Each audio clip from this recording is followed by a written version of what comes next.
Welcome to Conversations with Mrs Fash. Some children are raised and some children grow. So the real question is, are you raising your children?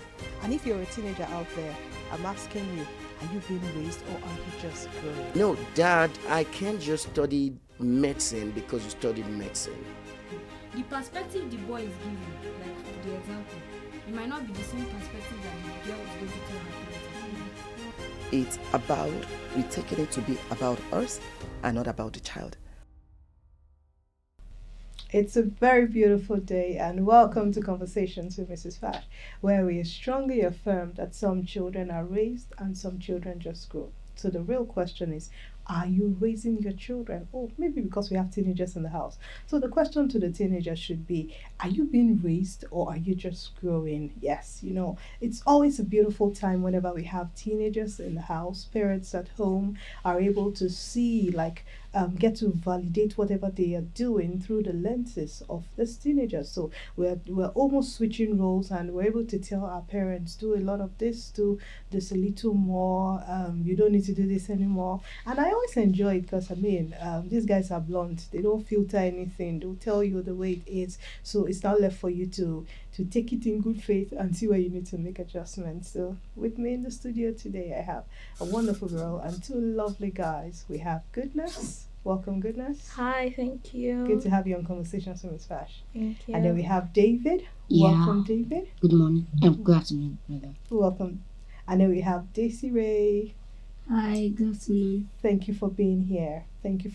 So we're just going to talk about, like I said at my intro, some of the things parents do in case the roles were swapped or they were switched. What would you have done differently if you were a parent? And then maybe you might be able to guide parents to see that some of the measures they have deployed in their homes are not working.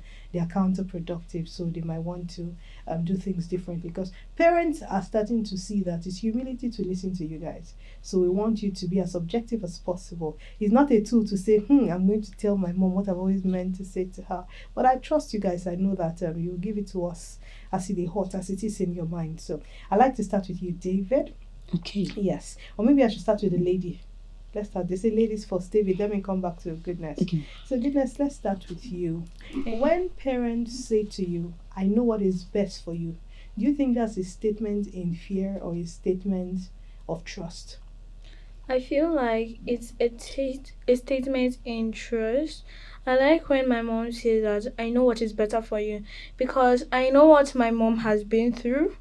I know that my mom has seen life and me as if I'm just starting life. So it's best I listen to her because I see she's the one. I feel like parents are the one God has already sent to earth to guide their offsprings. So my mom is literally like the person that guides me throughout life. So if I should go here, I should go here. So most times when I know I'm going into a serious adventure, like I want to start something, I want to start a new project, I want to do this or that, I go to my mom. I'll be like, Mom, is this right? Which one do you think suits me best? Yes. So you're comfortable with her judgment. I'm comfortable with You her don't judgment. think whatever she says out of fear. Most times, even though it does not sit well with me, even though I'm angry, that I want to do what I want to do. For example, like picking friends. If your mom says, hey, Goodness, this person is not a good friend, do you feel like, hey, mommy, you're not even her friend. I'm her friend. So how come you're telling me when you don't even know her? Do you feel that way sometimes? When my mom said that, goodness, this person is not good for you, this person is not a good friend, honestly, I feel like, but I still want to be her friend. I still want to be friends with her. But after my mom has said that, I make sure I go to the person, talk to the person that what she did, my mom did not like it. That please, if you can change it, so that my mom can be more comfortable with you, don't I'll you try think like your that. friends will call you a mommy's girl? I don't care. I'm a mom's girl. I accept it. I carry it on my chest. Happy to be one. Yes, I'm happy to be one. If you have a problem with it, deal with it. Deal with I'm it. a proud mommy's My girl. proud mom's girl. As long as I Any want to day, be a anytime. mommy's girl. Oh, that's beautiful. I don't think peer pressure can have anything on you. This Goodness, the way I'm looking at you, I doubt it. I'm not sure there's a kind of peer pressure that can come to you, but that's very, very, very comfortable. I enjoyed the way you said that. Yeah. Okay, let's go to David. So David, you know what parents always say, you need to trust me. We're talking about trust. You need to trust me. They want you to be open. Do you think your parents have been open enough to demand openness from you? Wow, that's a very good question. And I'll start by saying, yes, I do trust my parents. Because, like Goodness said, they have been through a lot that I have not been through. And what they have been through might be different to what I'm going to go through rather. So, what they say is best for me, and what they mean too is still best for me. So, I have to trust them. That's so beautiful. So you don't have a problem with being open with them. It's not even about whether they're open with you. You trust them enough to be open with them. Yeah. Solid. Okay, so I'm coming to you, Desiree. Desiree, do you sometimes think the desires of our parents are as a result of their unfulfilled dreams? Or do you think they know best, so I'm okay with it? Or you feel, oh, because my dad did not eventually become a medical doctor, he's seen that through me? Or do you think there's even nothing wrong with that? Okay, for me, I feel like at least at least if my dad is catering for the family, that is at least he's getting a job. I feel okay with it because, and I also feel like he's at least he's good at what he's doing. He can provide for our family and doing it. I trust him in anything that he will do because I always know that God will be with him. And me, I'm just beginning life. I'm 9. I've not yet faced through anything. Yeah, it's 40 something. And then I cannot compare my own age with him. He has seen through a lot in his early childhood, his adolescence, and his adulthood that is present in now. So anything like my father does, I'll trust him. At least what is good for me and everyone that I care for. That's so intelligent. Wow. And that's a child that is aware. I love the fact that you're self-aware. Because some other people say, daddy, you have lived your own time. Let me enjoy myself. And you don't even know what we're talking about. Sometimes you feel daddy, are you one of those daddy you don't know, or you feel daddy knows, even when he's not saying it, he knows? And this way. Well, ma, I don't really like ask my daddy if he knows this thing. But what I know is that his child is like what I know is that my daddy like he knows some things because he's a teacher. He must have seen some things through life. So I don't need to ask him. If I ask him a question, he can like give me the answer. Even if it's about his background, he can give me the answer, like the correct answer. So I don't really need to ask him at that has he seen this because I didn't know that He's been as exposed to some yes. level of these And things because of his profession and who he is. That's yes. intelligent. Thank you so much, Desiree. So I'm coming to you, Goodness. I want to know, at what point do you think it's okay for children to question their parents' decisions? Hmm. To me, I think never. Okay. Until when you have your own understanding, when you have passed through the same things that passed through. When Can you have you ever passed pass through what they have passed through? exactly. That's why I said never, because there's a proverb or an adage in where I come from. They say what an adult sees while sitting down, even when you climb the highest mountain, you cannot see it. So if my mom or dad says that, goodness, whatever you're venturing into is not right, that if my parents say it is not right, just drop it, I will drop it. And even though my mind is pondering on that thing, I take it to prayer. Cause if I can't trust my parents enough, I can trust God enough. So even though, so if I don't, my spirit don't still sit well with it, and if I know that my spirit says no, I pray, and my spirit is still telling me no, that don't do this, I just push it aside and say it's not meant for me. And you don't struggle with it anymore. I don't struggle with it. Beautiful, beautiful. Okay, so let's go to David. David, do you think respect is a thing of culture? Do you think it's a thing of a generation, or how best do you think parents can get their children to respect them? Because why I'm asking this, because why do parents beat their children? They say you don't respect me, you disobeyed me, you went out of the instruction I gave to you. So respect remains a fundamental issue. And my question is, should respect be assumed? The fact that I'm your mom, should you not respect me? Or should I work to make sure you respect me? Okay, so I'll start by saying that my parents are very responsible people, and because they come from very responsible background. So, as they are responsible, I am supposed to be responsible myself, which I am. But the way they give their punishments are sometimes harsh. So, I would say that they should reduce their ways of punishment. So when you say sometimes harsh, what is harsh to you? Okay. When Uh, last did you get beaten? I think upper like around February. This year? Yeah. You know, if you had told me to guess, I'll say when you were 5, because you sound like somebody that they should not beat. They'll just talk to you and you will listen. What did you do? Let's run through it. What did you do? Um, Actually, it was a very funny day. It was in the nights, and You didn't normal, listen. I went to go and steal meat from the pot. So do you? The meat was calling you. Was calling your attention. When you say normal, what's normal about that? Because I know for all children, they have probably done that So once or normal, twice in their normal. life. Yes. So how did you feel when you were beaten? Do you think the beating or the punishment was harsh? I won't say it was harsh because I deserved it, because I should have learned, and I should have experience. I should have had experience.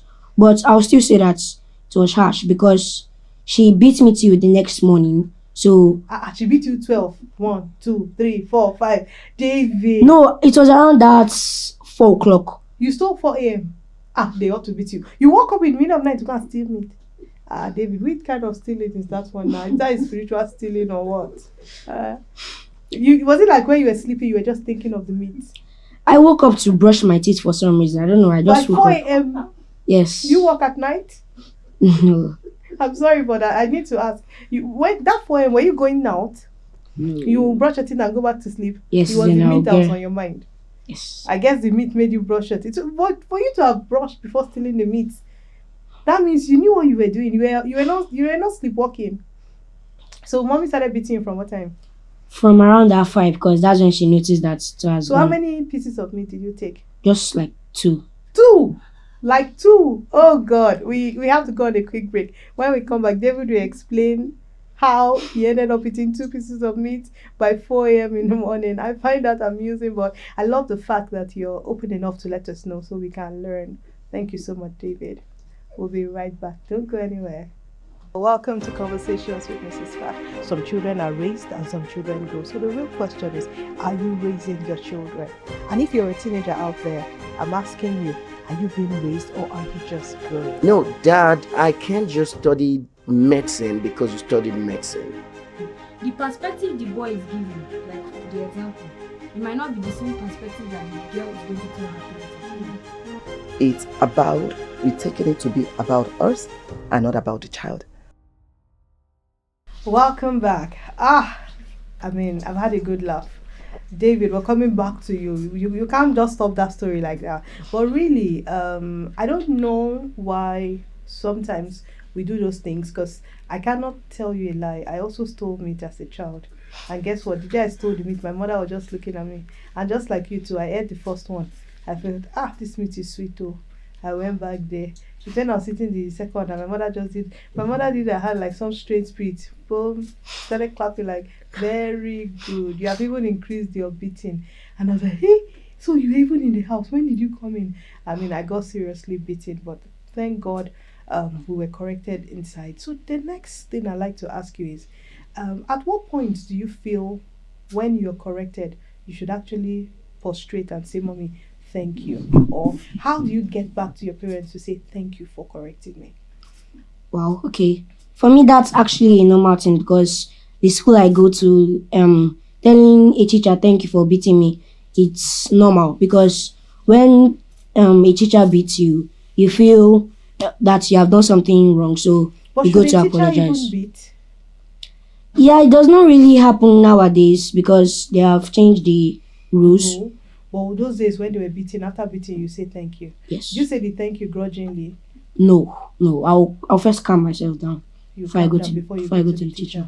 But do you mean the thank you? Yes, I'll actually mean it. Do you feel when you're corrected it's because somebody is interested in your future? Not really. I'm just thinking that they're trying to lead me to the right path, So but not to correct my future. not to correct your future. So for what? To correct them now? Yes. Okay. Desiree, I'm coming back to you.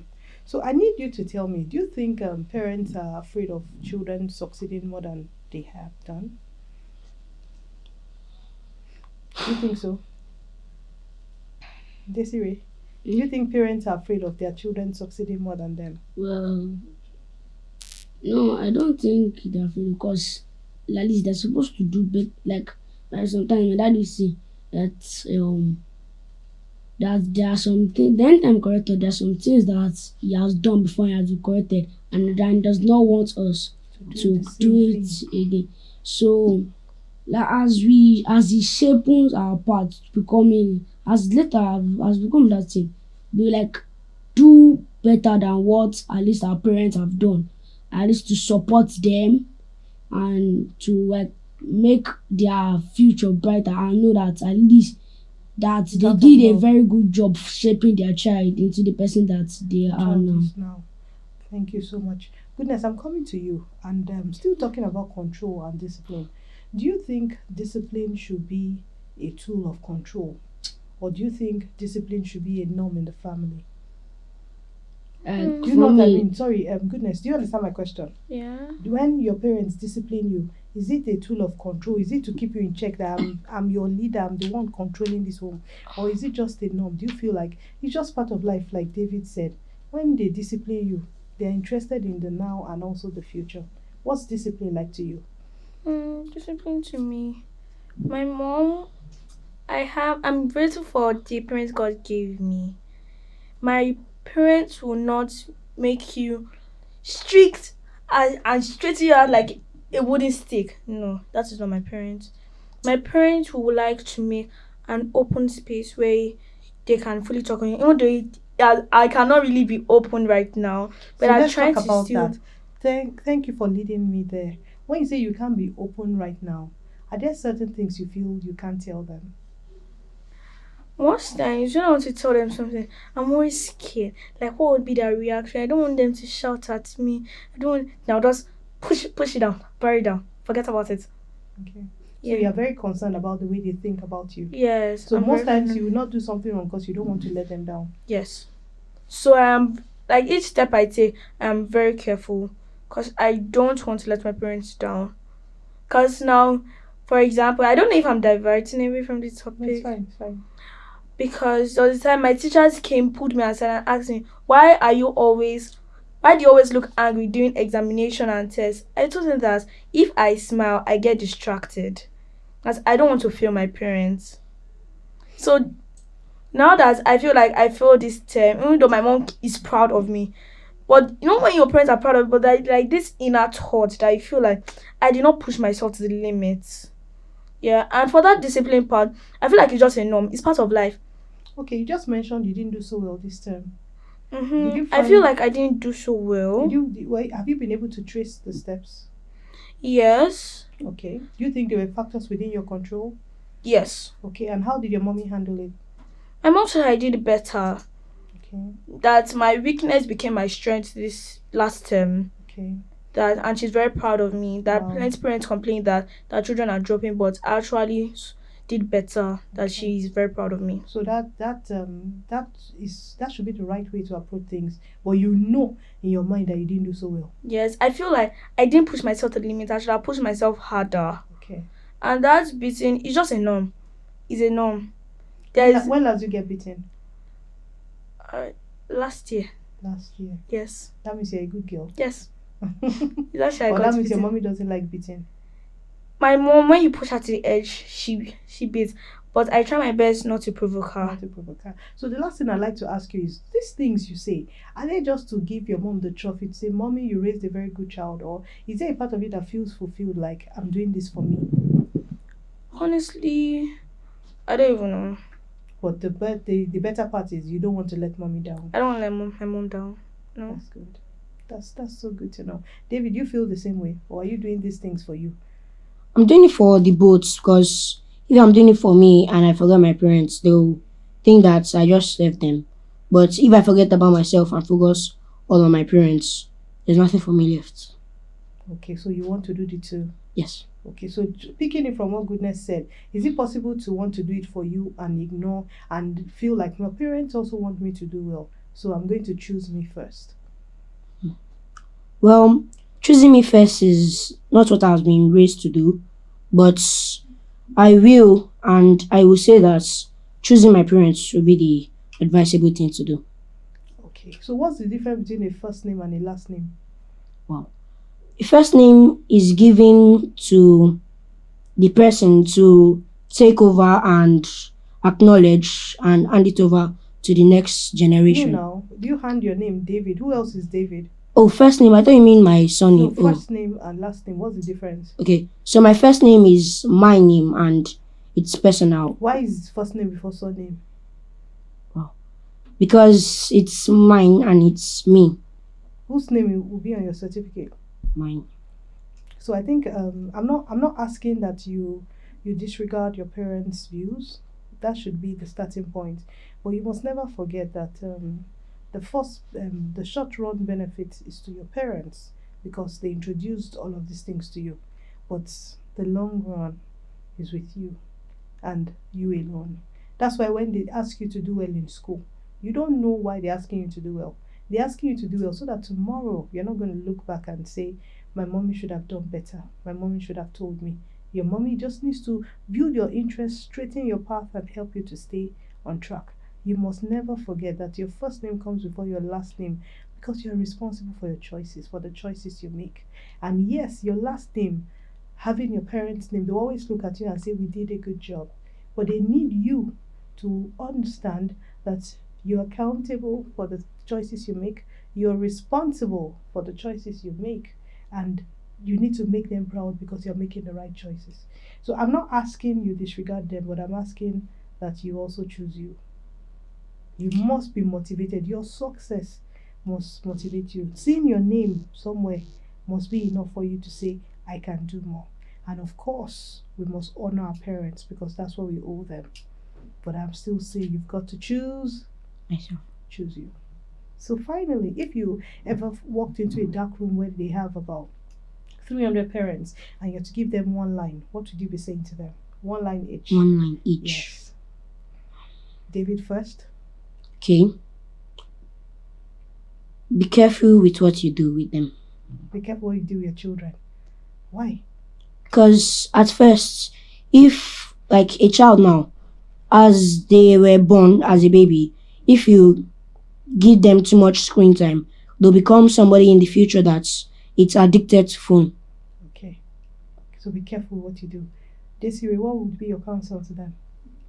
Okay, so I'll tell them that they should focus more on their children's future. Focus on your child's future. Thank you. Goodness? Be the potter. Be their portal. Mold them when they're young because when Be they their grow potter. up, they get hard. When they're young, they're like clay. When you're molding with clay, it's still sticky. You can mold whatever you want. But as soon as you grow up, it's already hard. It's hard, and if you want to still do it, you have to break it back. So now is the time for parents to And actually you might not mold even us. get the shape again. And you might not get, you might And never you get might- that shape You again. might never get So that mold shape. them now when you still have the chance. Oh, parents, did you hear that? Mold your children now that you still have the chance. Oh, you guys have been amazing. Thank you so much. One of the times when we invite you again, we'll make sure we have an adult audience so they can ask you questions. Would you like that? No Yes, problem. ma'am. Yes, Okay. ma'am. Thank you for being on Conversations with Miss Fash. I hope you had a good time. Yes, Yes. ma'am. Ma'am. Thank you so much. Thank you for listening. We've had a good one. Take time to ponder on those things we have said, especially never forget that you're supposed to be the potter. Mold your clay now that you have time. Thank you. I hope you have a wonderful one.